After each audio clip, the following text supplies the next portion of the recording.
भागलपुर के मायागंज अस्पताल से चोरी हुआ नवजात बच्चा 3 दिन बाद पुलिस ने झारखंड के गोड्डा से बरामद कर लिया। बच्चा चोरी के आरोपी महिला को भी पुलिस ने गिरफ्तार कर लिया है। बच्चा मिलते ही मां सहित परिजनों के चेहरे खिल उठे। मां लगातार बच्चे को छाती से लगाकर चूम रही थी। उसकी आंखों से खुशी के आंसू निकल रहे थे। परिजनों ने पुलिस कार्रवाई की मांग करते हुए राहत की सांस ली। घटना सोमवार की है।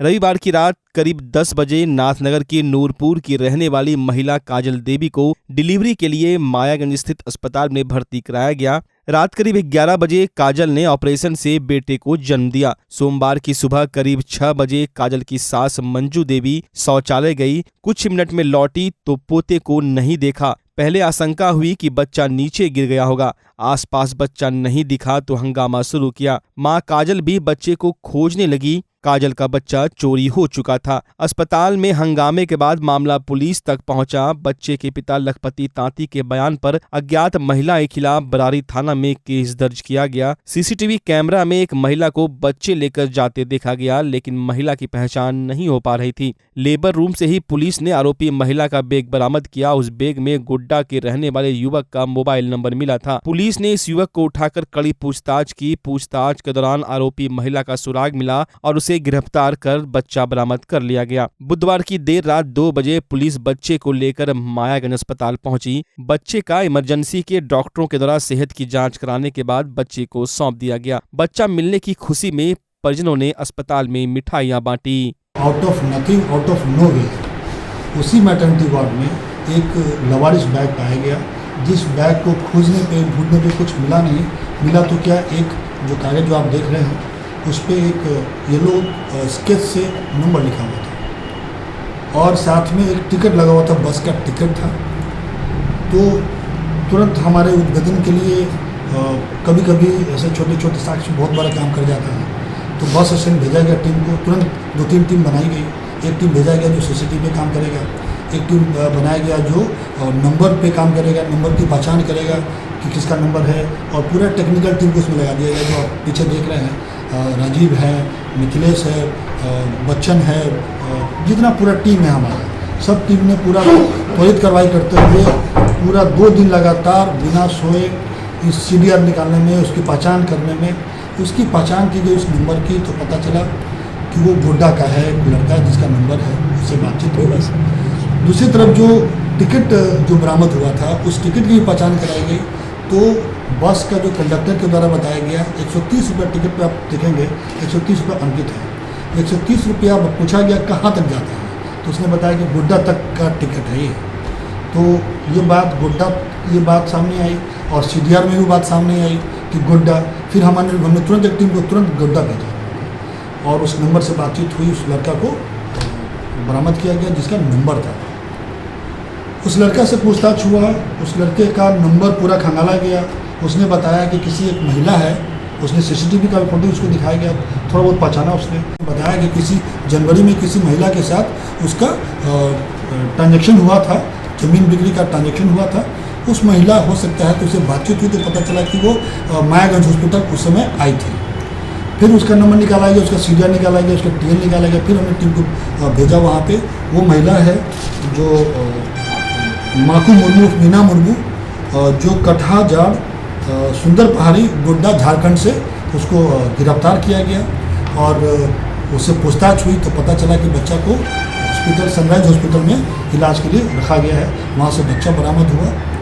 इस प्रकार पूरे टीम के द्वारा, टेक्निकल टीम के द्वारा, थाना प्रभारी के द्वारा और जो हमारा स्पेशल टीम जिसको जो सूरत है उसके द्वारा जो टीम हमने जो भेजा था, त्वरित कार्रवाई करते हुए, सफल उद्भेदन करते हुए बच्चे को सुरक्षित एवं स्वस्थ अवस्था में मायागंज हॉस्पिटल वापस लाया गया और उस बच्चे को उस माँ को सौंप दिया गया जिसका गोद पिछले 2 दिनों से खाली था। ये इतना अच्छा अनुसंधान हुआ है, उच्च कोटि का अनुसंधान हुआ है, जिसमें आप देख सकते हैं कि बहुत कुछ नहीं होने के बावजूद भी बहुत ही कम समय में 48 घंटे में हमने इस केस का उद्भेदन किया है और उस माँ को, उस बच्चे को स्वस्थ और सुरक्षित सौंपा गया है। साथ ही उस महिला की भी गिरफ्तारी की गई है। उस महिला से पूछताछ चल रही है। उस महिला जो अभियुक्त है उससे जो पूछताछ हुई, जो प्राथमिक तौर पर जो सामने आया है, उसके द्वारा बताया गया है कि उसकी सिर्फ एक बेटी है। शादी 12 साल पहले हुई थी, बेटी सिर्फ एक बेटी है, उसको बेटा चाहिए था। वो वहाँ आई हुई थी किसी मरीज के साथ, उसने देखा, मौका देख करके वो लेकर भाग गया। और बाकी किसी गुरु से संबंध है या नहीं, या क्या बेइज्जती है, इन सब। बीजेपी के राष्ट्रीय प्रवक्ता शाहनवाज हुसैन ने प्रेस वार्ता कर कहा कि आने वाले लोकसभा चुनाव में नरेंद्र मोदी को 40 की 40 सीटें मिलेगी। लालू जी पहले भी 0 थे, इस बार भी 0 ही रहेंगे। और नीतीश कुमार 2014 में 2 सीट लाए थे, इस बार वो भी नसीब नहीं होगा। इस दौरान शाहनवाज हुसैन ने यह भी कहा कि नीतीश अलग अलग जगहों पर जाकर अलग अलग व्यंजनों का आनंद ले रहे हैं, वो आनंद लेते रहे, इससे उनको चुनाव में कोई फायदा नहीं मिलेगा। बिहार में जो भी आएंगे हम उनको लिट्टी चोखा खिलाकर भेज देंगे, पर चुनाव में उनको एक भी सीट जीतने नहीं देंगे। विषय को लेकर हम एक बार गडकरी जी से मिलेंगे और वो कॉपी जो है वो मैं आपको दे रहा हूँ। तीसरी बात, जो यहाँ की बात है, 23 तारीख को बिहार में बहुत सारे नेता आ रहे हैं, नीतीश जी भी कई जगह जा रहे हैं और अलग अलग राज्य के जो नाना प्रकार के व्यंजन हैं उसका स्वाद भी ले रहे हैं। उड़ीसा गए, वहाँ भी उड़ीसा के बहुत अच्छे व्यंजन उनको मिले और अभी डोसा इडली भी खा के तमिलनाडु से आए हैं। तो ठीक है, हम तो साफ कहते हैं जो भी दल के लोग यहाँ आएंगे कुछ होने वाला नहीं है। वो आएंगे, लिट्टी चोखा खाएंगे और यहाँ से जाएंगे। उनको बिहार की सरजमी पर लिट्टी चोखा के अलावा कुछ नहीं मिलना। लालू जी की पार्टी है 0 और नीतीश जी की पार्टी 2014 में थी 2 सीट, तो वो सब हैसियत हम जानते हैं। इस बार नरेंद्र मोदी जी को 100% सीट हम लोग देंगे, बिहार से 40 की 40 लोकसभा देंगे, इसमें कोई शक की गुंजाइश नहीं है। ये महाफ्लॉप बट यहाँ पर बैठक होगी, इसमें कुछ होने वाला नहीं है, सिर्फ फोटो सेशन होगा। 35 सेकंड के लिए हाथ उठाए जाएंगे, फिर सब लोग हाथ झटक के अलग अलग दिशा में चले जाएंगे, क्योंकि कोई किसी का वोट बढ़ा नहीं सकता। न नीतीश जी ममता जी का वोट बढ़ा सकती हैं, न ममता जी नीतीश जी का वोट बढ़ा सकते हैं, न स्टालिन आकर भागलपुर में कोई प्रभाव डाल सकता है, न नीतीश कुमार जाकर चेन्नई में कोई प्रभाव डाल सकते हैं। अलग अलग लोग जमा हो रहे हैं, लेकिन नरेंद्र मोदी आज वर्ल्ड लीडर हैं, उनके सामने कितना गठबंधन कर लो, आएंगे तो मोदी ही। जय हिंद। आपके शहर भागलपुर में स्पाइकर के एक मात्र एक्सक्लूसिव शोरूम में इस सीजन का सबसे धमाकेदार offer, buy 2 get 2, buy 1 get 20% discount, buy 2 get 30% discount. यहाँ आपको स्पाइकर के शर्ट, जीन्स, टी शर्ट के लेटेस्ट डिजाइन के अलावे बेल्ट, डियो, परफ्यूम भी मिलता है। तो चले आइए स्पाइकर के एक मात्र एक्सक्लूसिव शोरूम में और इस शानदार ऑफर का लाभ उठाएं। तो आज ही पधारें स्पाइकर एक्सक्लूसिव शोरूम, पटल बाबू रोड, रिलायंस ट्रेंड्स के सामने, भागलपुर। आपके शहर भागलपुर का पसंदीदा शोरूम डी कोट लेकर आया है इस सीजन का सबसे बम्पर धमाकेदार offer, buy 1 get 3, buy 2 get 4, buy 1 get 50% discount. D coat exclusive store, कपड़ों की दुनिया के जाने माने नाम डोनियर की फैशनेबल प्रस्तुति। D coat exclusive store, men's wear की दुनिया का एक भरोसेमंद नाम, डी कोट एक्सक्लूसिव स्टोर। यहाँ आकर्षक रंगों और नए ट्रेंडी डिजाइन में पुरुषों के कपड़ों की भव्य रेंज उपलब्ध है। Denim, jeans, shirt, T shirt, trouser, pant, jacket, track pant, lower सहित men's party wear, formal wear की विशाल श्रृंखला मिलेगी, वो भी बिल्कुल नए डिजाइन और रंगों के साथ। तो चले आइए डी कोट और लगन के मौसम में इस भारी छूट का लाभ उठाएं। हमारा पता है डी कोट, पटल बाबू रोड, स्पाइकर शोरूम के बगल में, रिलायंस ट्रेंड्स के सामने, भागलपुर। बच्चा जब जन्म लेता है तो कई बार बच्चा तुरंत नहीं रोता है, रोने में देर हो जाता है। ऐसे में बच्चा क्षतिग्रस्त हो जाता है और उसके बचने की संभावना कम हो जाती है। और यदि बचा तो भविष्य में उसमें विकलांगता की समस्या आती है, जिसे सीपी कहते हैं, जिसका कोई माकूल इलाज नहीं है और ज़िंदगी भर बच्चा विकलांगता से जूझ सकता है। ऐसे में पूरे संसार में कूलिंग थेरेपी का सहारा लिया जाता है। जन्म से ठीक 6 घंटा के अंदर यदि उसको कूलिंग थेरेपी दिया जाए तो उससे उसका सीपी की समस्या कम होती है और बचने की भी संभावना बढ़ती है। पहली बार बिहार झारखंड में आपके शहर के स्नेह नवजात शिशु बाल सेवा केंद्र में यह मशीन उपलब्ध है। कभी भी ऐसी बात हो कि बच्चा रोने में विलम्ब हो गया तो आप स्नेह नवजात शिशु बाल सेवा केंद्र में जरूर संपर्क करें।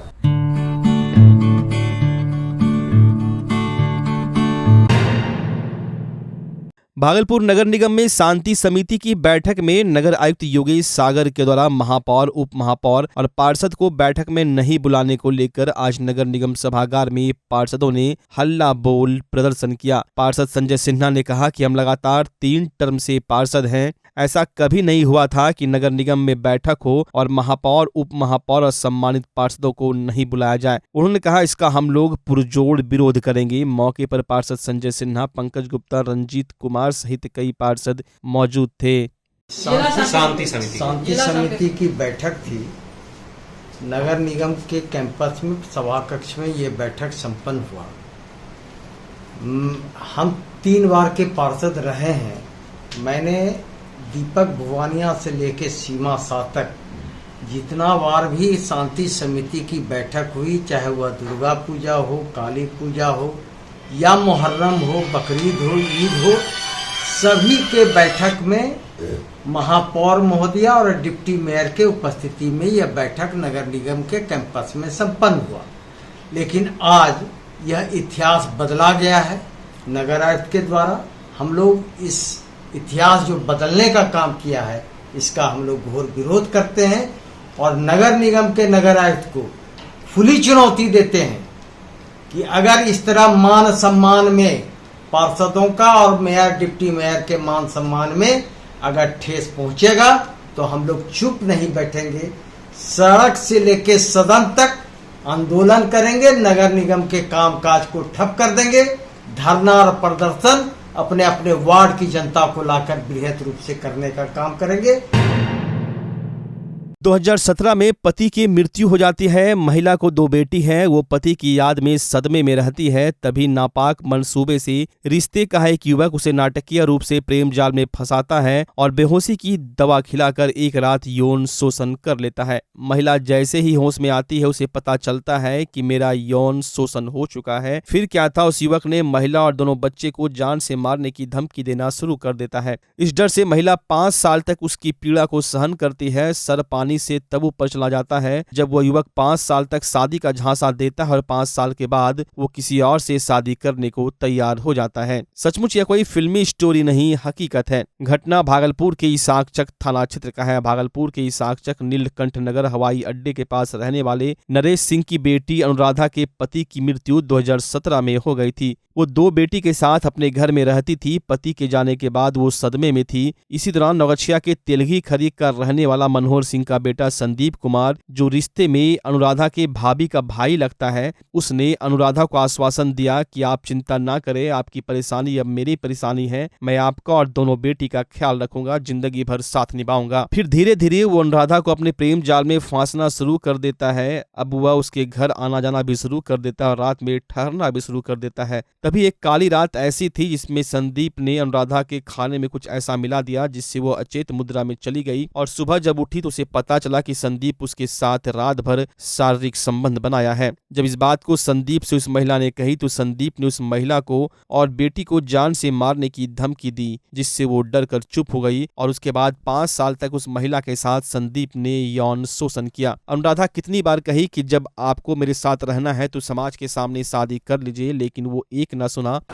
मेरा नाम अनुराधा है। मेरा एक रिलेटिव का ही लड़का था, मेरा भाभी के भाई लगता था। वो मेरे घर में आ गया। मेरे पति 2017 में एक्सपायर किए थे। वो मेरे आया कि हम तुम्हारी मदद करेंगे, तुम्हारे घर में तुम्हारे साथ रहेंगे।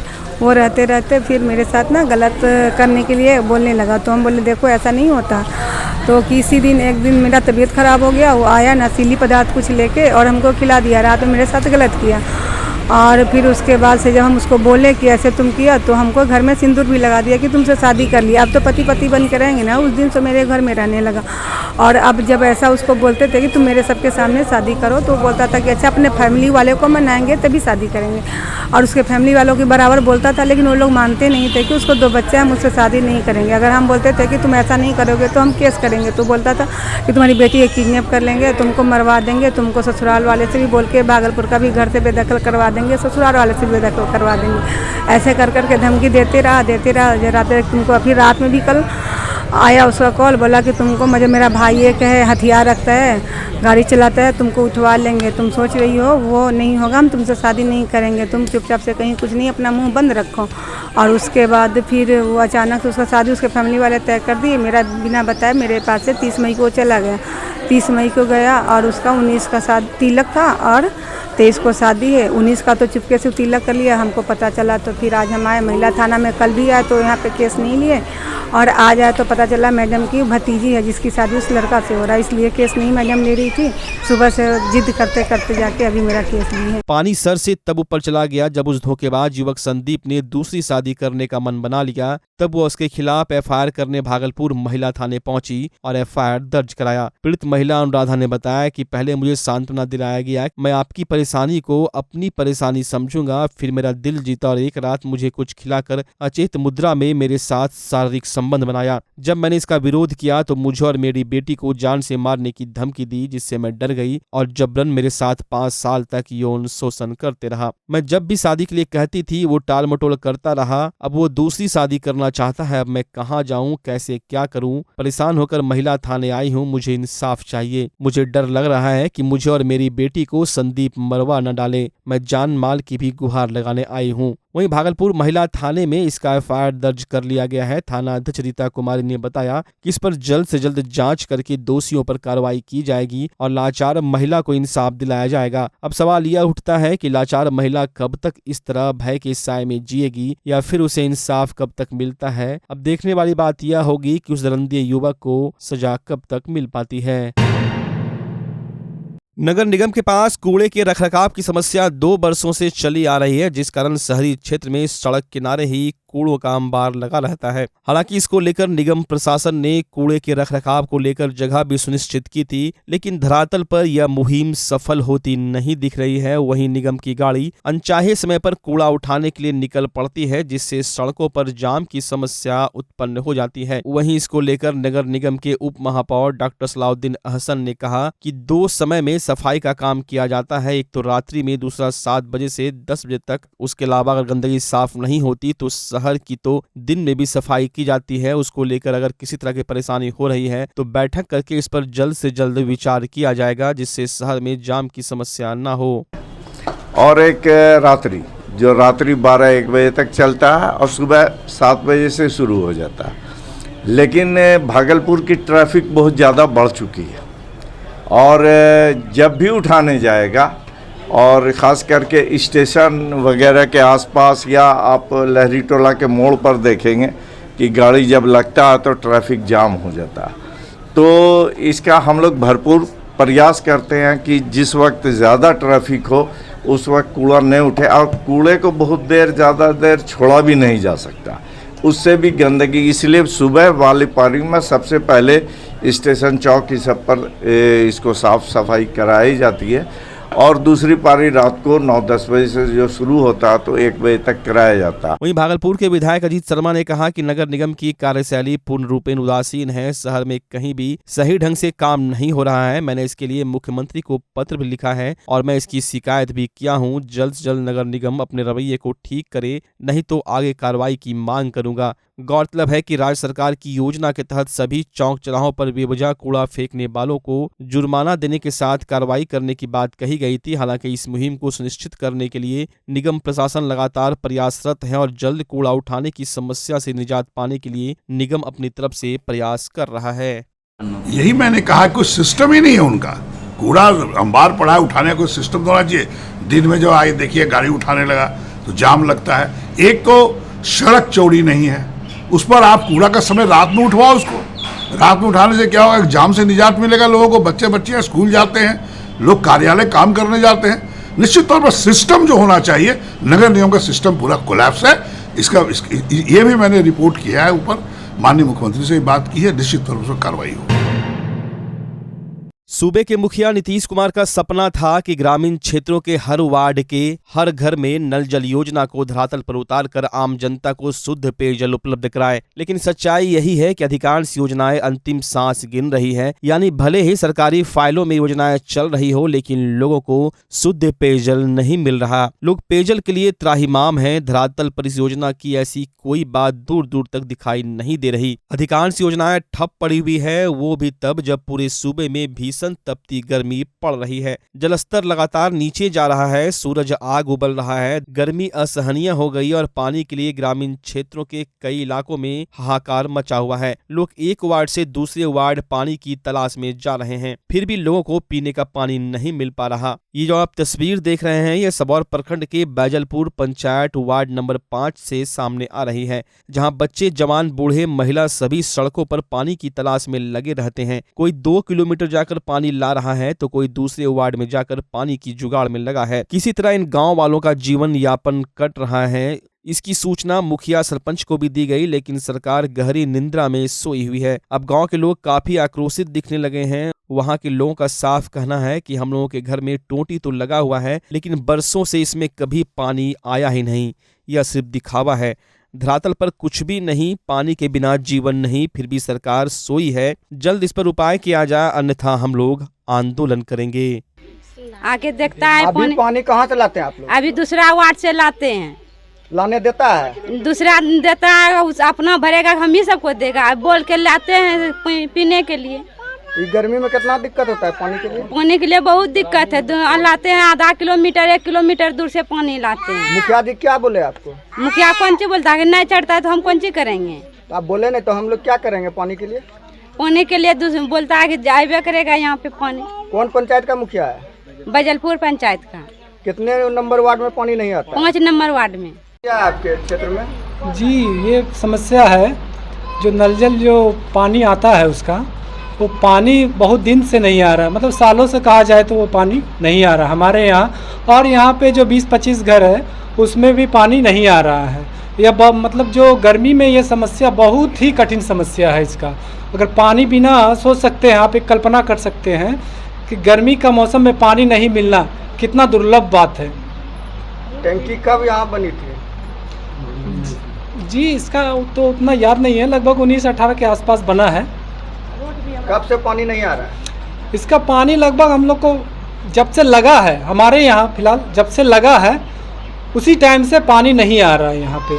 मुखिया जी को जानकारी दिए? जी, जानकारी है उनको भी, और वार्ड को भी जानकारी दिए हैं, और जो पहले का जो वार्ड था उसको भी जानकारी दिए हैं कि हमारे यहाँ पानी नहीं पहुँच रहा है। और जो 20-25 घर है उनके लिए भी उनको बताए हैं कि यहाँ पानी नहीं पहुँच रहा है। तो क्या बोले वो? जी, बोला ठीक है देखते हैं, लेकिन देखने से अभी तक तो देख ही रहे हैं, अभी तक तो काम नहीं हो पाया है। मोटर भी लगा है? हाँ, 25-26 मोटर लगा हुआ है। तो मोटर लगा है, किसके किसके घर में मोटर लगा है? बड़ा बड़ा घर में लगा हुआ है, जहाँ जहाँ पर टंकी है सबके घर में मोटर है। तो इसकी सूचना वार्ड को, मुखिया को दिए? सबको दिया और पूरा झंझट होता है, लेकिन लोग कहता है कि हम लोग को कोई मतलब नहीं। क्या नाम हुआ आपका? हमारा नाम उमेश सिंह है। विश्व प्रसिद्ध श्रावणी मेला 2023 की शुरुआत अगले महीने यानी जुलाई के पहले सप्ताह में हो जानी है। अब सावन मेला शुरू होने में कुछ ही दिन शेष बचा है। 4 जुलाई से कांवरिया सुल्तानगंज से उत्तरवाहिनी गंगा का जल लेकर पैदल बाबा नगरी देवघर की ओर कूच करेंगे। इस बार कांवरियों के लिए विशेष इंतजाम किए गए हैं। श्रावणी मेला का काम कई जगहों पर अभी भी धीमी रफ्तार से चल रहा है, लेकिन विशेष तैयारियों के साथ अब काम जोर पकड़ने लगा है। इसी बाबत आज भागलपुर के जिलाधिकारी सुब्रत कुमार सेन की अध्यक्षता में प्रशासनिक प्रभारी एसपी सुशांत कुमार सरोज, एसडीओ धनंजय कुमार सहित और जिला पुलिस प्रशासन के लोगों की मौजूदगी में एवं जनप्रतिनिधियों के साथ नगर सरकार भवन सुल्तानगंज में समीक्षात्मक बैठक की गई, जिसमें जिलाधिकारी ने कहा कि श्रावणी मेला इस बार लंबी अवधि तक 4 जुलाई से 31 अगस्त तक चलेगा। अजगैबीनाथ गंगा घाट सुल्तानगंज में काफी संख्या में श्रद्धालु गंगा जल भरकर देवघर जलाभिषेक के लिए जाते हैं। इसके लिए हम लोगों ने व्यापक तैयारी कर रखी है, चाहे वो नगर परिषद का क्षेत्र हो या फिर ग्रामीण क्षेत्र हो। सभी विभाग विभागों की तैयारियां अंतिम चरण में है। अगले 10 से 15 दिनों में सभी तैयारियां कर ली जाएंगी, चाहे बिजली, शौचालय, ठहरने के स्थान, पेयजल, सुरक्षा व्यवस्था, स्वास्थ्य केंद्र, अग्निशमन हो या फिर पैदल कांवरिया पथ हो, सबों को दुरुस्त कर लिया जाएगा। बुडको के भी अधिकारियों को समय पर काम करने की हिदायत दे दी गई है। वहीं उन्होंने कहा कि अगर कोई भी दुकानदार अतिरिक्त राशि वसूलते हैं तो उन पर कानूनी कार्रवाई की जाएगी। साथ उन्होंने कहा कि पुलिस व कांवरियों के ठहरने के लिए जो विद्यालय को लिया जाएगा, उस विद्यालय के बच्चे को बगल के विद्यालय से टैग कर दिया जाएगा ताकि उसकी पढ़ाई बाधित न हो। जिलाधिकारी सुब्रत कुमार सेन ने सुरक्षा के व्यापक इंतजामात को लेकर कहा कि कई जगहों पर अस्थायी थाने बनाए जाएंगे और अतिरिक्त पुलिस बल भी मंगाए जाएंगे। साथ ही होमगार्ड के जवानों को भी लगाया जाएगा। 80 सीसीटीवी कैमरे पहले से लगे हैं, उसके अतिरिक्त कई सीसीटीवी कैमरे भी लगाए जाएंगे। पैदल, मोटरसाइकिल व 4 पहिया वाहन से पुलिस की लगातार गति होती रहेगी। एसडीआरएफ, स्थानीय गोताखोर भी लगे रहेंगे जिससे कोई अप्रिय घटना न हो। वहीं पर्यटन विभाग के द्वारा संध्याकालीन सांस्कृतिक कार्यक्रम के लिए भी कलाकारों की सूची तैयार हो रही है, जल्द वो भी कर लिया जाएगा। साथ उन्होंने सभी दुकानदारों से अनुरोध किया कि बच्चों को काम पर न लगाएं और पकड़े जाने पर उन दुकानदारों पर कानूनी कार्रवाई की जाएगी। श्रावणी मेला आप लोग जान रहे हैं कि 4 जुलाई से इस बार प्रारंभ हो रहा है और इस बार लंबी अवधि तक 31 अगस्त तक जो है श्रावणी मेला का आयोजन किया जाना है और काफ़ी संख्या में श्रद्धालु यहाँ जो गंगा नदी है उससे पानी लेकर के देवघर की ओर पैदल प्रस्थान करते हैं। कुछ लोग गाड़ियों के माध्यम से भी जाते हैं। तो उसको लेकर के हम लोगों की व्यापक तैयारी है, चाहे वो नगर परिषद का क्षेत्र हो या ग्रामीण क्षेत्र हो, वहाँ विभिन्न विभागों की तैयारियाँ अब अंतिम चरण में है और अगले 10 से 15 दिनों में सारी तैयारियों को हम लोग पूर्ण कराएंगे। चाहे वो पीएचडी के द्वारा जो पेयजल शौचालय की व्यवस्था होती है, ट्रैफिक को लेकर के जो एक्स्ट्रा डिप्रेशन होता है या विधि व्यवस्था को लेकर के जो अस्थायी थाने बनते हैं, अग्निशमन या आप जो स्वास्थ्य विभाग के अतिरिक्त एम्बुलेंस, डॉक्टर और स्वास्थ्य केंद्र की व्यवस्था होती है।